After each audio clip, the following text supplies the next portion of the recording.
నమస్కారం ఘంటారావానికి స్వాగతం. ముందుగా ప్రధానాంశాలు. రాజధాని అమరావతి పనులకు ప్రభుత్వం ఆమోదం. మొదటి దశలో 11,467 కోట్లు ఖర్చు చేసే ప్రణాళిక. రాజ్యసభకు 3 కూటమి అభ్యర్థుల నామినేషన్లు. రాష్ట్రాభివృద్ధికి కృషి చేస్తామని నేతల వెల్లడి.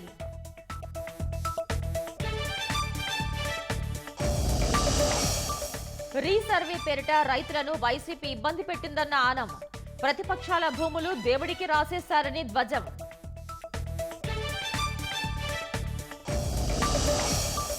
రాజ్యసభ చైర్మన్ పై ఇండి కూటమి అవిశ్వాస తీర్మానం. సెక్రటరీ జనరల్ కు నోటీస్ అందించిన నేతలు.